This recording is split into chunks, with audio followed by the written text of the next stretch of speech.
오늘 우리에게 주시는 하나님의 귀한 말씀 누가복음서 5장 17절에서 20절입니다. 누가복음서 5장 17절에서 20절.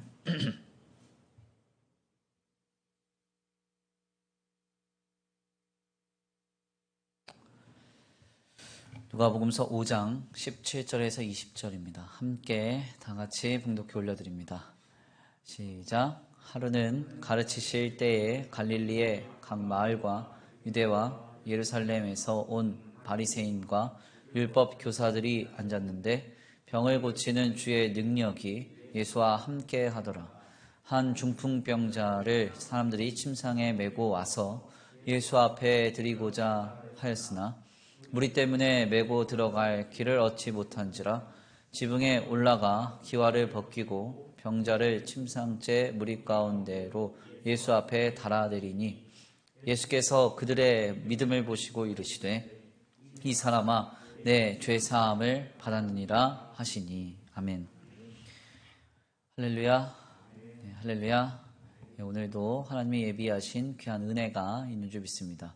귀한 시간 하나님의 은혜로 새롭게 되시고 하나님의 귀한 말씀 가운데 힘을 얻고 변화받는 귀한 시간 되시길 간절히 축원합니다. 우리 믿음으로 선포하겠습니다. 다 잘 되고 있습니다. 하나님이 하십니다. 시작. 다 잘 되고 있습니다. 하나님이 하십니다. 아멘. 네, 다시 한번 믿음으로 선포합니다. 다 잘 되고 있습니다. 우리의 믿음을 보시고 하십니다. 시작. 다 잘 되고 있습니다. 우리의 믿음을 보시고 하십니다. 아멘. 오늘도 우리의 믿음대로 역사하실 주님을 기대합니다. 오늘은 귀한 시간, 귀한 말씀을 통하여서 그들의 믿음을 보시고 라는 제목으로 하나님의 귀한 말씀을 함께 나누고자 합니다. 예수님께서 우리를 위해 십자가를 지시고 우리의 모든 죄와 사망의 비참을 끊으시며 하나님의 구원을 완성하실 때에 특별히 주님이 감당하신 사역을 세 가지로 축약하여 말합니다. 첫 번째는 가르치셨다는 것인데 하나님의 진리의 말씀을 주의 제자들과 많은 무리들에게 풀어서 하나하나 깨닫게 하셨다는 말입니다. 두 번째로는 주님이 선포하셨다는 것인데 이것은 예수 그리스도를 통하여 하나님의 구원이 임하였음을 말씀하신 것으로서 즉 하나님께서 예수님을 통한 그 놀라운 구원의 역사적 사건을 이제 실현할 것임을 선포하신 것입니다. 그래서 주님의 두 번째 사역은 선포하셨다 이렇게 정리할 수 있습니다. 마지막으로 주님이 감당하신 사역은 바로 치료하셨다는 것입니다. 특별히 공생애를 다루고 있는 마태복음과 마가복음, 누가복음과 요한복음 이 네 복음서를 자세히 들여다보면 압도적이게도 치유하신 사건, 그리고 교훈하신 사건, 그리고 더 나아가서 선포하신 사건이 줄을 잇고 있습니다. 그래서 예수님의 3대 사역을 우리가 정리할 때 가르치시며 선포하시며 치유하셨다 이렇게 말하는 것이죠.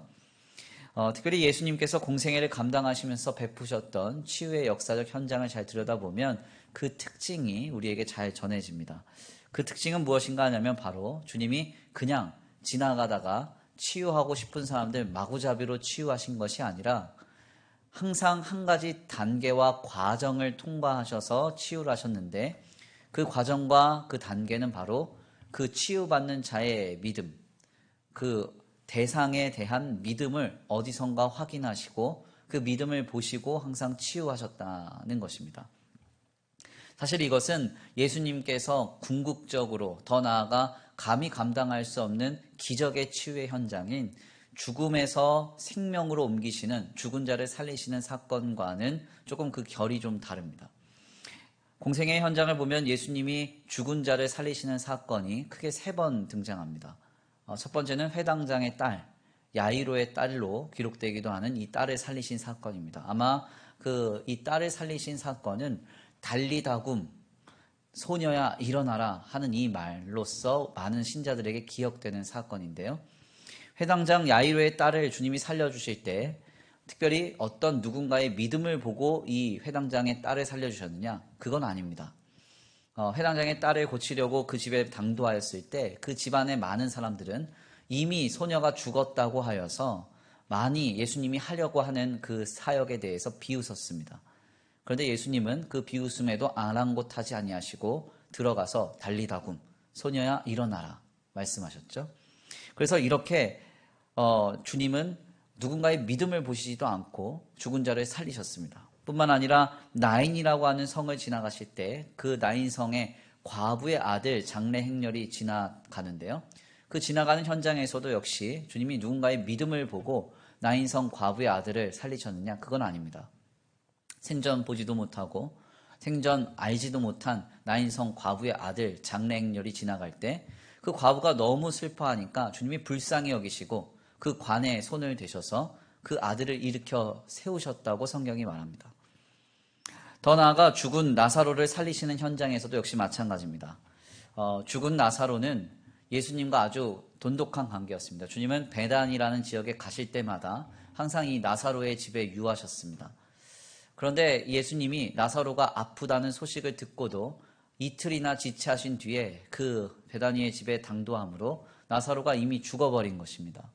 그래서 그곳에 갔을 때 그 장례 자리에서 마리아와 마르다는 예수님의 늦게 오심에 관하여서 한탄했습니다.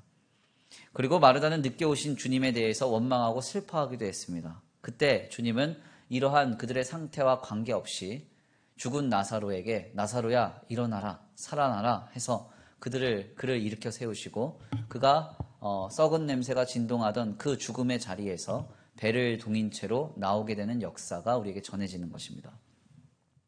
이렇게 예수님의 사역 속에서 죽은 자를 살리시는 역사는 주님의 절대적인 주권과 선택으로 이루어졌습니다.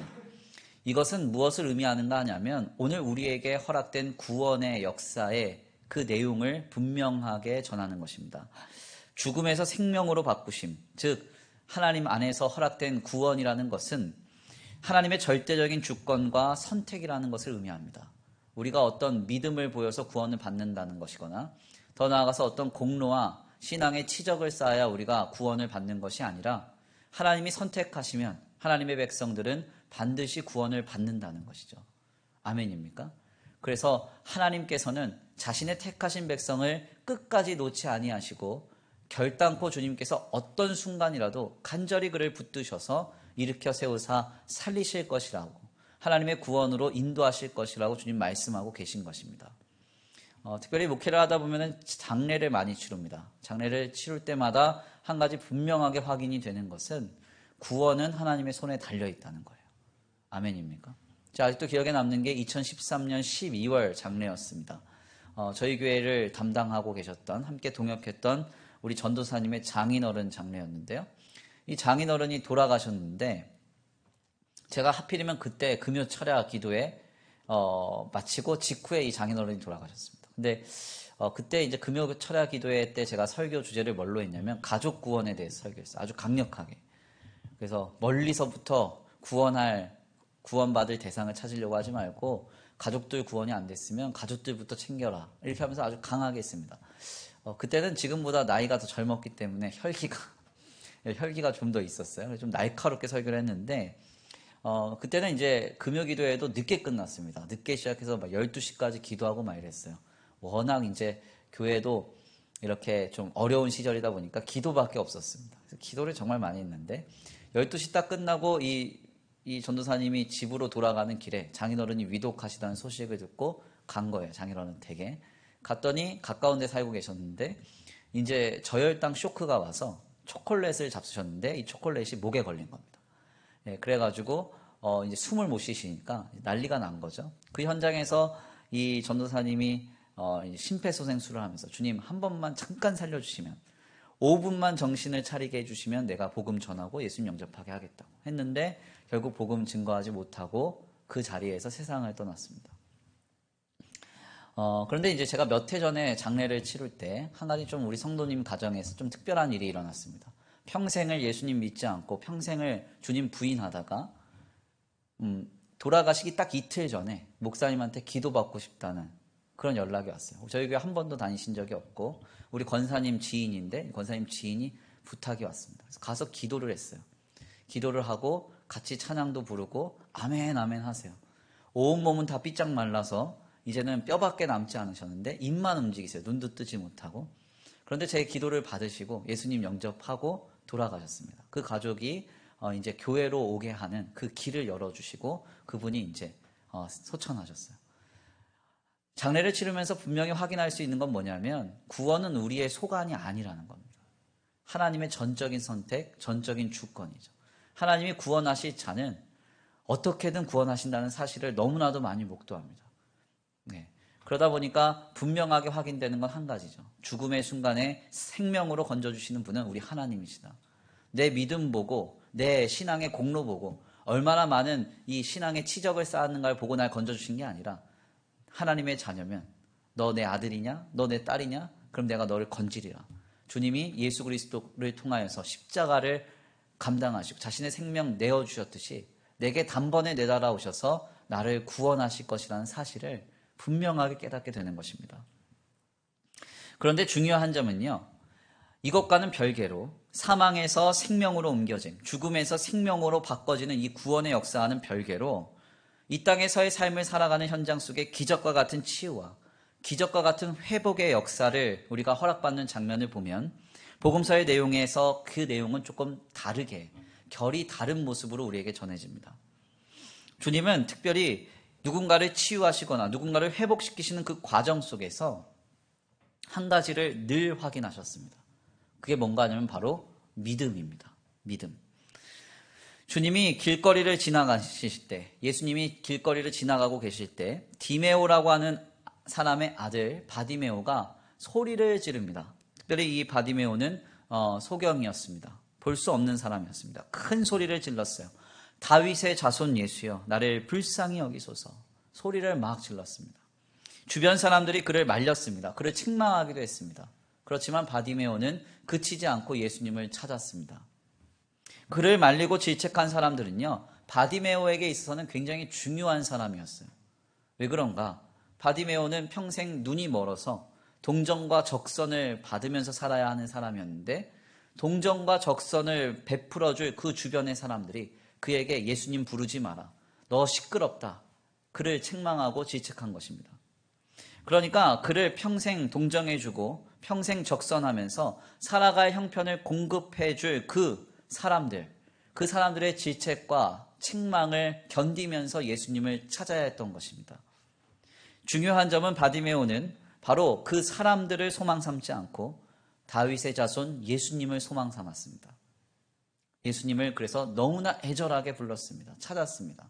그때 예수님은 그 간절한 외침을 들으시고 그를 고쳐주셨습니다. 12의 혈루증 앓는 여인은 예수님의 옷가를 잡는 믿음을 보여줬습니다. 제가 강단에서 여러 번 말씀드린 기억이 있는데요.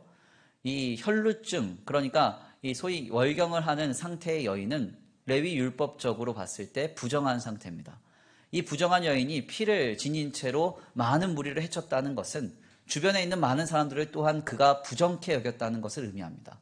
그렇기 때문에 이 여인의 행동은요, 목숨을 걸고 무리 가운데 뛰어들어서 무리를 해치고 예수님의 옷가를 잡은 거예요. 주님 이 믿음 보시고 12의 혈루증 앓는 그 병의 근원을 끊어주십니다. 뿐만 아니라 손 마른 자를 치유하신 장면을 보면 더 기가 막힙니다. 손이 말랐습니다. 손에 장애가 있습니다. 근데 예수님이 이렇게 말씀하세요. 네 손을 내밀라. 손 마른 자를 약 올리시는 겁니까? 손을 어떻게 내밀 수 있어요? 제가 루터대학교를 다닐 때 지금은 이제 통합 측 장신대학교로 이제 가신 교수님 한 분이 있는데 그분이 이제 김창선 교수님입니다. 김창선 교수님이 아주 훌륭하고 똑똑한 분이에요. 18년 동안 튜빙겐 대학교에서 공부를 하셔서 박사학위를 받으셨는데 중간사라고 우리나라에서 거의 없는 학위를 받고 오신 분인데 이분에게는 아픔이 있습니다. 장애가 있어요. 손이 말랐어요. 왼쪽 손이. 그래서 한 손으로만 늘 필사를 하셨던 게 기억에 남습니다. 제가 그랬을 때 손 마른 게 저거구나. 그때 알았어요. 몸은 장성하고 성인인데 한쪽 손은 아이 손 같아요. 아주 그냥 삐쩍 말라 있습니다. 근데 예수님이 이런 사람에게 말하는 거예요. 그 손을 내밀라고. 움직일 수 없습니다. 한 번도 내밀어 본 적이 없습니다. 그런데 예수님이 내밀어 보래요. 내밀었더니 어떻게 됩니까? 성경이 말하죠. 그가 내밀매 치유된지라. 아멘입니까? 그러니까 하나님께서 치유와 회복의 역사를 신자에게 허락하실 때에는 이 믿음이라는 통로를 통하여서 역사된다는 것입니다. 믿음이 없는 자에게 하나님이 베푸시는 치유와 회복이 임할 수 있는가? 그럴 수 없습니다. 왜냐하면 믿음이 없는 자에게 하나님의 치유와 회복이 임하면 그에게 하나님의 역사가 오해되기 때문입니다. 아, 내가 특별한 행운으로 치유됐구나. 우연히 치유됐구나.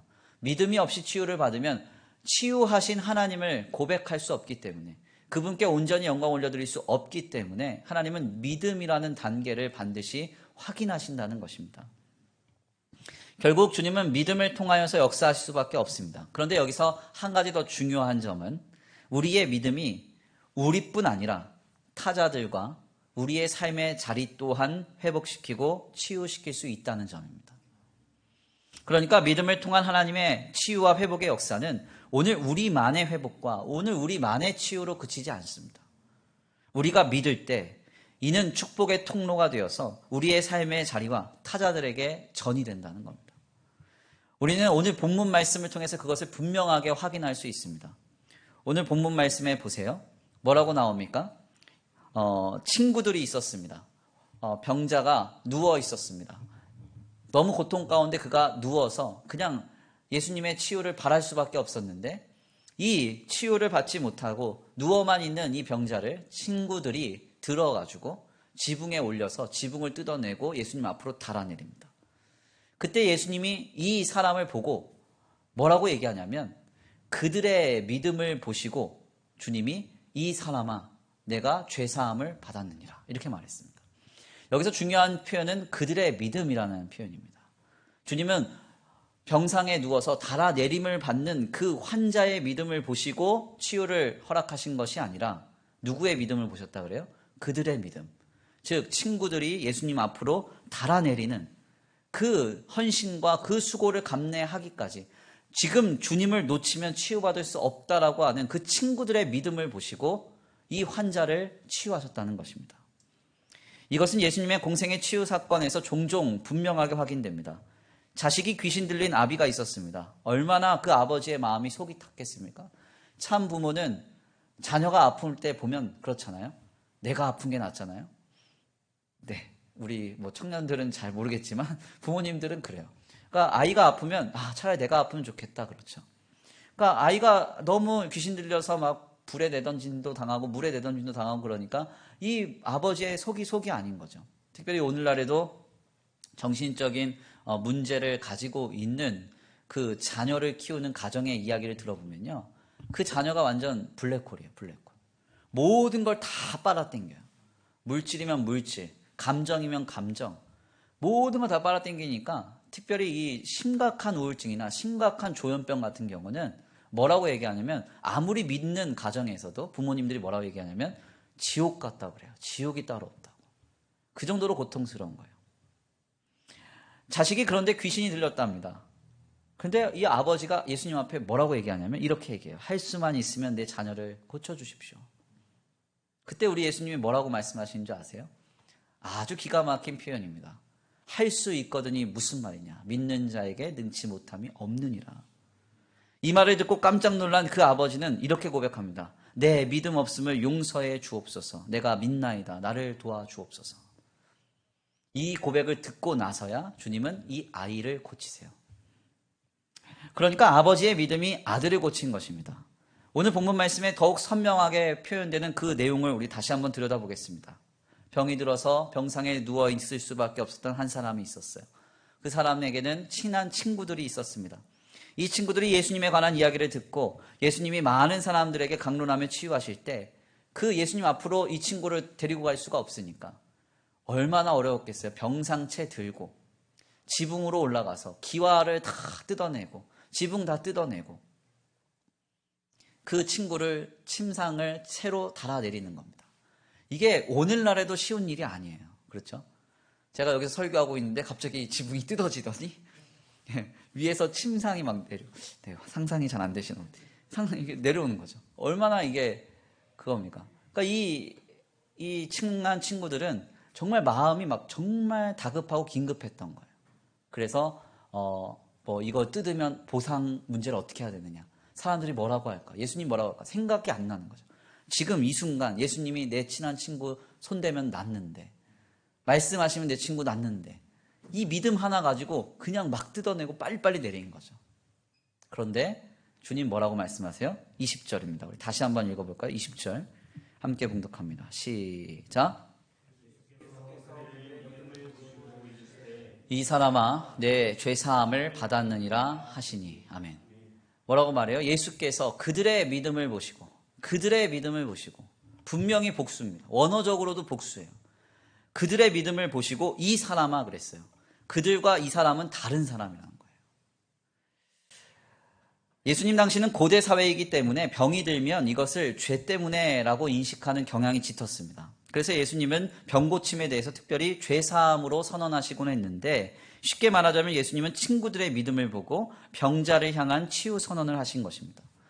이것은 굉장히 놀라운 선언입니다. 우리에게 어떤 깨달음을 주죠? 결국 오늘 나의 믿음은 누군가를 치유할 수 있다는 겁니다. 오늘 나의 믿음은 우리의 삶의 자리 또한 치유할 수 있다는 것입니다. 나의 믿음은 내 자녀를 치유하고 내 부모를 치유하고 내 직장과 삶의 자리에서 만나는 수많은 사람들을, 수많은 삶의 자리를 치유할 수 있다는 사실을 말합니다. 역대하 7장을 보세요. 내 이름으로 일컫는 내 백성이 그들의 악한 길에서 떠나 스스로 낮추고 기도하여 내 얼굴을 찾으면 내가 하늘에서 듣고 그들의 죄를 사하고 그들의 땅을 고치시리라. 하나님의 백성이 하나님 안에서 약한 길에서 떠나서 스스로 낮추고 기도할 때 하나님이 땅을 고쳐주신답니다. 땅이 고칠만 해서 고친 게 아니라, 하나님이 치유와 회복을 베풀만 해서 그 땅에 베푼 게 아니라, 내 이름으로 일컫는 내 백성이 하나님을 찾고 구하며 악한 길에서 떠났더니 하나님이 땅을 고쳐주신답니다. 결국 누구 때문에 치유를 받는 것입니까? 한 사람의 믿음, 하나님의 백성의 믿음, 한 사람의 신앙 때문에 누군가는 고침받고 치유받고 땅은 회복된다는 거예요. 결국 우리는 오늘의 이 본문 말씀을 통해서 다시 한번 큰 도전을 받게 됩니다. 오늘의 형국을 한번 살펴보겠습니다. 누구로 인해서 오늘 우리는 이토록 고단한 형국을 살아내고 있는 것일까요? 특별히 우리 젊은 세대들에게 묻고 싶어요. 우리는 왜 이렇게 어려운 삶을 살고 있습니까? 그러면 누군가는 목사님 그건 중국 때문입니다. 중국이 대처를 잘못해서 그래요. 또 어떤 사람은 시진핑 때문입니다. 또 어떤 사람은 조금 이렇게 반감을 갖고 계신 분들은 이건 다 대통령 때문입니다. 이렇게 얘기할 수도 있습니다. 아니면 조금 이제 마음이 좀 많이 뒤틀린 우리 청년들 같은 경우는 이건 다 기성세대들이 사회 구조를 잘못 잡아서 생긴 문제입니다. 이렇게 얘기할 수도 있습니다. 그런데 중요한 점은요, 성도들은 이와 같이 사고하는 게 아니에요. 성도들은 남에게서 원인을 찾는 사람들이 아닙니다. 나에게서 원인을 찾는 거죠. 내 이름으로 일컫는 내 백성이 스스로 겸비하여 낮추어 하나님 앞에 악한 길에서 떠나 온전한 신앙으로 그의 삶을 살아낼 때 하나님은 그 한 사람 보시고 그 나라를 구하시고 그 땅을 고치시고 한 생명을 살리시는 것입니다. 모든 문제는 나로부터 찾아야 돼요. 원인이 나에게 있다고 생각해야 돼요. 내가 지금 회개하고 내가 지금 믿음으로 서서 내가 좀 더 바르고 건전한 신앙으로 삶을 영위했다고 한다면, 좀 더 신실하고 좀 더 성실하고 좀 더 진실하고 하나님 보시기에 좀 더 아름다운 믿음으로 우리가 살았다고 한다면 하나님은 그들의 믿음을 보시고 이 땅을 고치시고 이 땅 가운데 역사하신다는 것입니다. 지금 나 한 사람이 믿음을 가지고 굳건히 오늘을 살아낸다면, 바른 신앙을 가지고 우리의 삶을 영위한다면 주님은 우리의 믿음을 보시고 타자들을 치유할 것입니다. 그리고 삶의 자리를 회복시켜 주실 것입니다. 우리는 지금 이 영적인 스피릿을 회복해야 돼요. 너무나도 안타까운 현실은 오늘날 많은 젊은 세대들과 특별히 우리 성도들 가운데도 몇몇 분들 만나보면 자꾸 원망해요. 탓해요. 누구 때문이라고, 이것 때문이라고, 저것 때문이라고. 제가 한번 어떤 목사님 만나고 이런저런 얘기하니까 하면서 참 어려운 시절인 것 같습니다, 이런 얘기를 했더니 이제 노 목사님이 저한테 그러더라고요. 막 웃으시면서, 김 목사, 그런데 살아보니까 안 어려웠던 적이 없어. 네, 그런 얘기 하세요. 항상 경제는 어려웠고 항상 정치인들은 문제였고 항상 사회는 부조리했다는 거예요. 성도들은 이런 바탕에서 이런 정서를 공유하면서 살아가는 사람 아닙니다. 이 사람 때문이다, 저 사람 때문이다, 이것 때문이다, 저것 때문이다. 아니에요. 오늘 우리가 믿음으로 선다면 하나님은 이 땅을 고치시고 한 생명을 새롭게 하실 것입니다. 실화를 바탕으로 한 영화 중에요. 고독한 스승이라는 영화가 있어요. 제가 웬만하면 영화를 잘 언급 안 하려고 하는데, 왜냐면 영화를 언급하면 목사님 요즘 영화 언급 안 한다고 이제 아재가라고 그럴까봐 그런데, 이 고독한 스승이라는 영화 역시도 좀 오래된 영화입니다. 1989년 영화예요. 예, 그래서 1967년에 뉴저지주의 패터슨에 있는 이스트 사이드 고등학교가 있는데, 이 고등학교에 관한 이야기를 다루고 있습니다. 이 고등학교에요, 조 클라크라는 교사가 있었는데, 이 교사가 젊은 시절에 이 고교에서 이제 이렇게 근무를 하다가 잠깐 떠났다가 다시 돌아와요. 다시 돌아오는데 원래 이 고등학교가 명문 고등학교였습니다. 근데 조 클라크가 이제 돌아와서 교장이 됐는데, 교장이 될 때는 한 30년 지났는데, 이 30년 지난 뒤에 이 학교를 돌아와 보니까 마약 거래하는 애들이 넘쳐나고, 완전 뭐 부정과 부패가 넘쳐나고 문제 아들이 넘쳐나는 학교가 된 겁니다. 그래서 아주 강력한 조치로 이 조 클라크가 막 학교를 막 새롭게 하려고 노력을 막 해요. 그래가지고 이제 이 조 클라크가 이 과정을 겪을 때 막 학부모님들한테 고소를 당해서 구속되기도 하고 이러거든요. 그래서 이 영화를 보면 되게 인상적인데, 사실 여기서 가장 저한테 감동적이었던 장면은 뭐냐면, 사람들이 막 떼거리로 모여서 이제 항의를 하려고 하는데, 이 조 클라크 교장이 막 소리를 지르면서 뭐라 그러냐면, 왜 학교가 이렇게 되었는지 아느냐, 왜 아이들이 이렇게 되었는지 아느냐, 막 이러면서, 그래, 이런 말을 해요. 누구 때문에, 이것 때문에, 저것 때문이 아니다. 다 당신들 때문이다. 당신들이 정말 피땀 흘려서 한 아이 붙들고 변화되기까지 씨름해 봤느냐, 노력해 봤느냐, 애써 봤느냐, 힘써서, 교사들한테는 그래요. 교사들한테 너희가 진짜 애를 써서 정말 퇴근하고 이후 시간까지도 애를 붙들고 씨름하면서 참된 학생이 될 수 있을 정도로 그렇게 애써 봤느냐, 막 소리를 질러요. 결국은 아주 지독한 싸움 끝에 이 고등학교가 다시 정상화됩니다. 그러면서 이 영화가 마치는데, 제가 이걸 왜 기억하는가 하냐면, 너무나도 이제 저한테는 감동적이기 때문에 그래요. 누군가한테 가서 이야기를 합니다. 뭐 신앙생활을 잘 못하고 신앙생활에 여러 문제가 생기고 삶에 여러 문제가 생기는 문제에 대해서 함께 공유를 해보면 참 변명은 많아요. 이것 때문이다, 저것 때문이다, 이런 것 저런 것이 문제다, 그런 인식은 넘쳐납니다. 그런데 중요한 것은 그 원인이 나에게 있다는 사실은 아무도 얘기하지 않는다는 거예요. 모든 성경은 항상 우리에게 말합니다.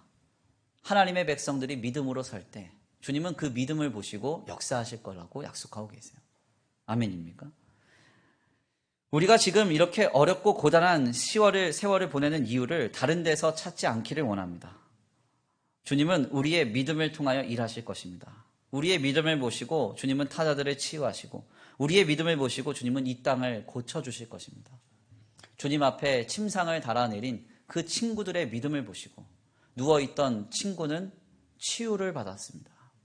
내 이름으로 일컫는 내 백성, 하나님의 백성들이 스스로 겸비하여 낮추어 주님을 찾고 회개하며 주님 붙들었을 때 주님은 그 땅을 고쳐주셨습니다. 지금 우리의 믿음, 이 믿음이 온전히 주님 앞에 세워져 가기를 원합니다. 하나님을 향한 믿음을 가지고 신실하게 우리의 삶을 살아낼 때 하나님이 우리의 믿음을 보시고 이 땅을 고치시며 많은 타자들을 치유하시리라 믿습니다. 그 역사의 주인공 되시길 간절히 축원합니다. 우리 이 시간 귀한 말씀 붙들고 함께 기도 올려드리길 원합니다. 오직 믿음으로 찬송하겠습니다. 오직 믿음으로, 하나님, 모든 순간에 오직 믿음으로만 우리의 삶을 살아내기를 원합니다. 이것 때문에 저것 때문에 안 되고 못한다 이런 생각하지 않고, 또 어떤 일에 대한 원인을 자꾸 남에게서 찾으려고 하지 않고 하나님 안에서 우리의 믿음을 통하여 치유하시고 고치실 주님을 바라보면서 오직 믿음으로 서게 하여 주시옵소서. 우리 이 시간 간구하고 소원하시면서 함께 찬양으로 결단하겠습니다.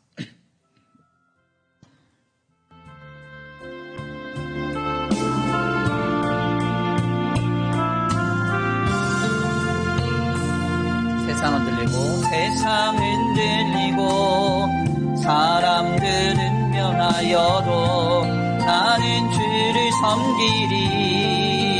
주님의 나라는, 주님의 사랑은 영원히 변하지 않네. 나는 주를 신뢰해. 오직 믿음으로, 오직 믿음으로 믿음으로 내가 살리라. 오직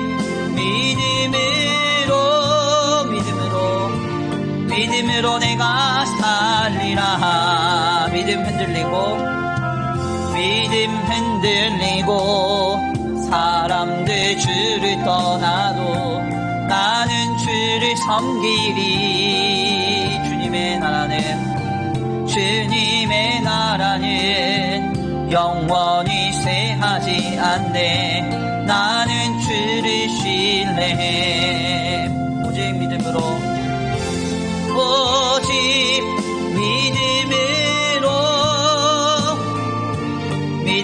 내가 살리라. 오직 믿음으로 내가 살리라. 오직 의인은 믿음으로 말미암아 살리라. 오직 의인은 믿음으로 말미암아 믿음 흔들리고 사람들 변하여도 믿음 흔들리고 사람들 주를 떠나도 나는 주를 섬기리. 주님의 나라는 영원히 변하지 않네. 나는 주를 신뢰해. 오직 믿음으로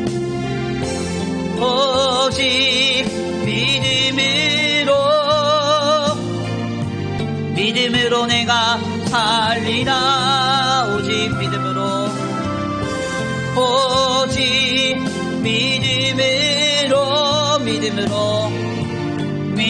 내가 살리라. 우리 이 시간 함께 기도하기 바랍니다. 하나님, 주님께서 우리의 믿음을 보시고 치유와 회복의 역사를 시작하신 줄 믿습니다. 하나님, 그 치유와 회복의 역사가 우리만의 치유와 회복의 역사가 아니라 우리의 믿음을 통하여 우리의 삶의 많은 타자들과 우리의 삶의 자리까지도 고침받고 회복되는 역사로 이어지게 하여 주시옵소서. 우리 이 시간 다같이 귀한 말씀 붙들고 주여 한번 부르시고 통성으로 기도 올려드립니다. 주여 한번 부르시고 기도합니다. 주여! 사랑과 은혜가 많으신 하나님 감사합니다.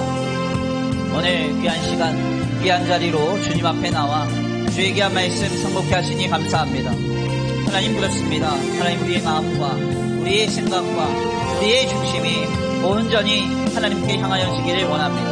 하나님 아버지, 주님께서 아버지 모든 것으로 치유하시며 회복하실 줄 믿고 바라게 하시고 아버지 그 주님을 붙들고 믿음으로 서서 아버지 우리가 신앙으로 우리의 삶을 이루어갈 수 있도록 주님 역사하여 주옵소서. 나의 믿음이, 나의 신앙이 아버지 나를 치유하고 나를 회복시키는 것에서 더 나아가 누군가를 치유하고 누군가를 회복시키는 역사로 이어질 줄 믿습니다. 나의 믿음과 나의 신앙을 통하여 하나님 이 땅이 고쳐지는 역사가 있게 될 줄 믿습니다. 하나님 도우시고 아버지 인도하여 주시옵소서. 주님의 풍성하신 은혜와 사랑으로 우리를 덮으시고 하나님 안에 있는 놀라운 역사를 경험할 수 있도록 주님 역사하여 주시옵소서. 아버지 인도하시며 함께 하실 줄 믿습니다. 지금 우리에게 역사하실 주님을 기대합니다. 지금 아버지 우리에게 역사하실 주님을 기대합니다. 하나님, 우리의 믿음을 보시고 이 땅 고쳐 주옵소서. 우리의 믿음을 보시고 아버지 이 땅 고쳐 주옵소서. 우리의 믿음을 보시고 우리의 가정을 고쳐 주옵소서. 아버지 우리의 믿음을 보시고 우리의 가정을 고쳐 주옵소서. 우리의 믿음을 보시고 우리의 자녀들과 우리 부모들과 아버지 우리 형제들을 고쳐 주옵소서. 치유하여 주옵소서. 우리의 믿음을 보시고 아버지 우리의 삶의 자리 곳곳을 치유하시며 우리의 삶에 만나게 하신 그 수많은 사람들의 아버지 우리가 아버지 주님 안에서 하나님의 치유와 회복의 역사를 초대할 수 있도록 아버지 주님 역사하시고 인도하여 주시옵소서. 함께하여 주시옵소서. 주님 도우실 줄 믿습니다. 주님이 치유하실 때까지 온전히 믿음으로 서서 열심으로 진실하게 성실하게 우리의 삶을 살아내게 하시고 우리의 믿음을 통하여 일하실 주님을 바라보면서 하나님의 역사를 기대하면서 주님을 온전히 신앙하는 우리의 삶이 될 수 있도록 주님 역사하여 주시옵소서. 아버지 도우시고 인도하시며 함께 하시고 믿고 감사함을 올려드리오며 사랑과 은혜가 많으신 우리 구주 예수 그리스도 이름으로 감사하며 올려드립니다.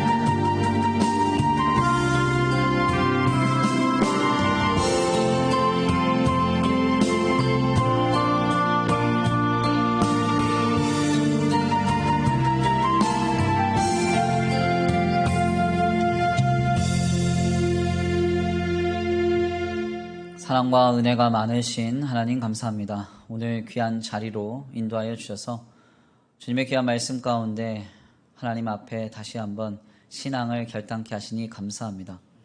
하나님, 오늘 하나님께서 우리에게 치유의 역사와 회복의 역사를 베풀어 주실 때 우리의 믿음을 보시고 역사하신 줄 믿습니다. 하나님, 우리의 믿음을 보시고 아버지 하나님께서 치유와 회복의 역사를 허락하실 때 우리만 회복되고 우리만 치유받는 게 아니라 우리의 삶의 많은 영혼들과 우리의 삶의 많은 자리들이 우리의 믿음으로 인하여 치유받는 줄 믿습니다. 하나님, 친구가 병상에 누워 소망이 없었을 때 예수님을 바라보고 그 예수님만이 진정한 소망임을 믿고 신앙하며 친구들이 지붕을 따라 뜯어내리며 자신의 친구를 침상에 달아내렸을 때 우리 예수님은 그들의 믿음을 보시고 그 병상에 누운 자를 치유하셨다고 말하고 있습니다. 하나님, 우리도 이와 같은 하나님의 역사의 도구가 되기를 원합니다. 나의 믿음으로 아버지 누군가가 치유받고 나의 신앙으로 인해서 이 땅이 고침받는 역사가 있게 하여 주시옵소서. 하나님의 참된 백성이 어디에 서 있든지 하나님 그 한 백성의 신앙을 보시고 믿음을 보시고 아버지 그 땅에 하나님의 놀라운 치유의 공급하심을 허락하실 줄 믿사오니 우리의 가정과 우리의 직장과 생업과 이 나라와 이 민족이 우리 귀한 성도들 한 사람 한 사람으로 인하여서 치유받고 회복되는 역사가 있게 하여 주시옵소서. 특별히 우리 젊은 세대들을 붙들어 주시옵시고 하나님 어디에 있든지 아버지 내가 믿음으로 선다면 하나님의 역사가 아버지 시작되는 줄 믿고 바라면서 온전히 신앙으로 서서 하나님을 영화롭게 하는 거룩하고 복된 세대들 되게 하여 주시옵시고 하나님 좀 더 믿음으로 서서 신앙으로 서서 굳건히 하나님께 영광 올려드렸을 때 하나님이 그 땅을 치유하시며 많은 영혼과 타자들을 치유하시는 역사를 경험케 하여 주시옵소서.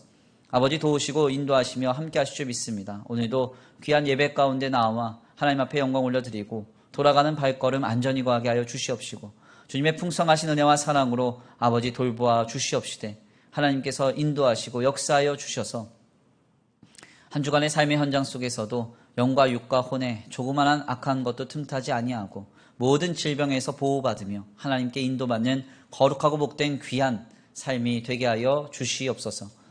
도우시고 인도하시며 함께 하실 줄 믿고 감사함을 올려드리오며 사랑과 은혜가 많으신 우리 구주 예수 그리스도의 이름으로 감사하며 기도 올려드립니다. 아멘.